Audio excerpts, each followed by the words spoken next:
शिवजी को भगवान श्री विष्णु का गुणावतार माना जाता है। शिवजी बड़े ही दयालु हैं, जो हमेशा बद्ध आत्माओं की भलाई की कामना करते हैं। अपनी करुणा के द्वारा वो भूत प्रेतों तथा अन्य प्राणियों के भी आध्यात्मिक उत्थान करते हैं। शिवजी को आशुतोष भी कहा जाता है, अर्थात साधारण पूजा से भी वो बहुत आसानी से प्रसन्न हो जाते हैं।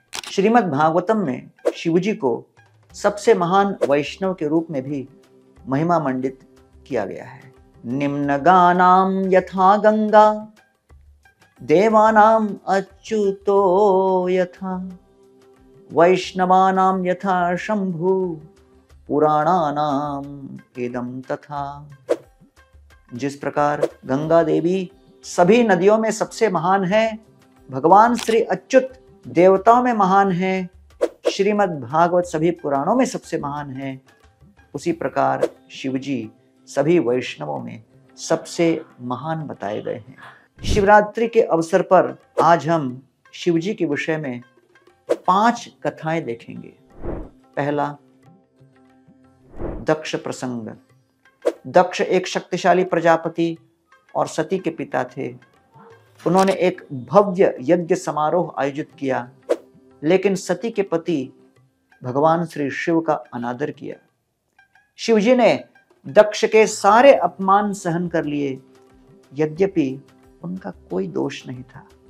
बाद में जब सती दक्ष के दूसरे यज्ञ में गई तो उन्हें दक्ष के अपमानजनक स्वभाव का एहसास हुआ। क्रोध में आकर उन्होंने आत्मदाह कर लिया, आत्महत्या कर ली।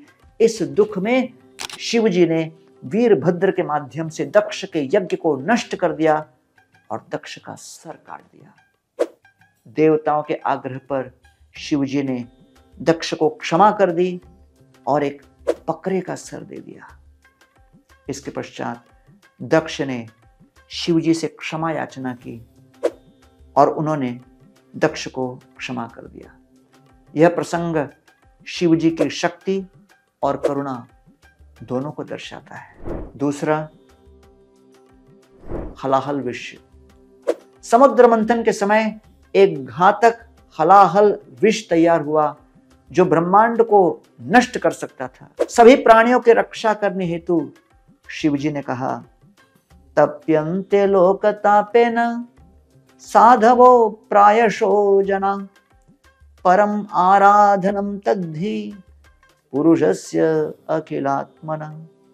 ये परोपकार की भावना, दूसरों की पीड़ा को अपना मानकर उस सहन करने की भावना को ही भगवान श्री विष्णु की सेवा आराधना की सर्वोच्च पद्धति मानी गई है। ऐसा कहकर शिवजी ने निस्वार्थ भाव से उस हलाहल विष का पान कर लिया।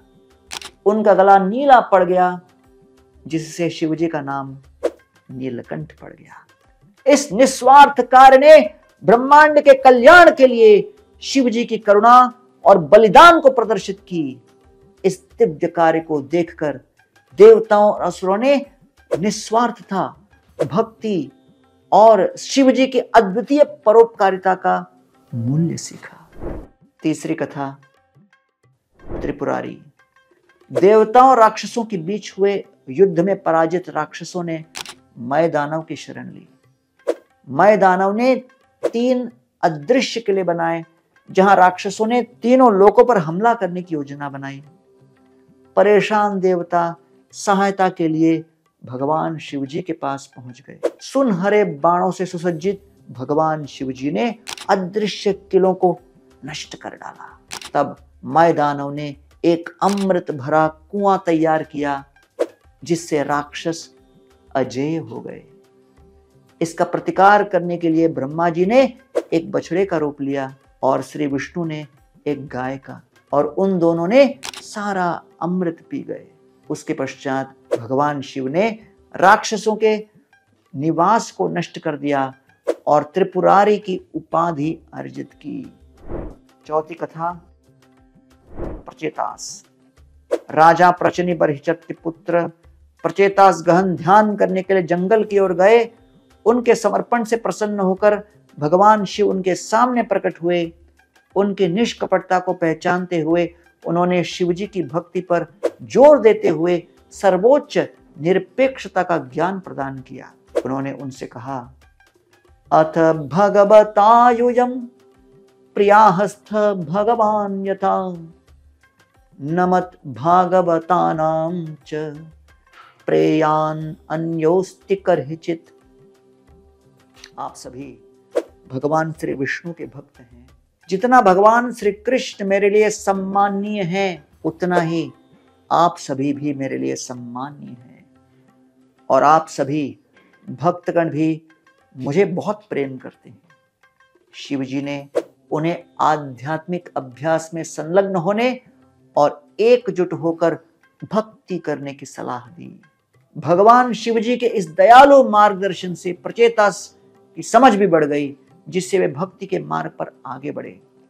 यह कहानी सच्चे साधकों को परम सत्य की ओर ले जाने और भागवत की शिक्षाओं के अनुसार भगवान श्री विष्णु के प्रति भक्ति को बढ़ा देने में शिव जी के करुणा को रेखांकित करती है। पांचवी कथा, मार्कंडेय ऋषि। एक बार मार्कंडेय ऋषि की भक्ति से प्रसन्न होकर भगवान श्री शिव उनके समक्ष प्रकट हुए। मार्कंडेय ऋषि ने आध्यात्मिक ज्ञान प्राप्त करने की इच्छा व्यक्त की। जवाब में भगवान शिव जी ने मार्कंडेय ऋषि को गहन शिक्षाएं दी, जिनमें स्वयं की प्रकृति, परमात्मा और परम वास्तविकता की अंतर्दृष्टि शामिल थी। यह कथा आध्यात्मिक ज्ञान प्राप्त करने के महत्व और सच्चे भक्तों का मार्गदर्शन करने में भगवान शिव जी की उदारता पर जोर देती है। महाशिवरात्रि के उपलक्ष्य पर हम सभी शिव जी के चरणों का नमन करें, शिव जी का आश्रय लें, उनके वैराग्य, भक्ति और उदारता से प्रेरित होकर अपने जीवन को सफल बनाएं। हरे कृष्णा। ओम नमः शिवाय।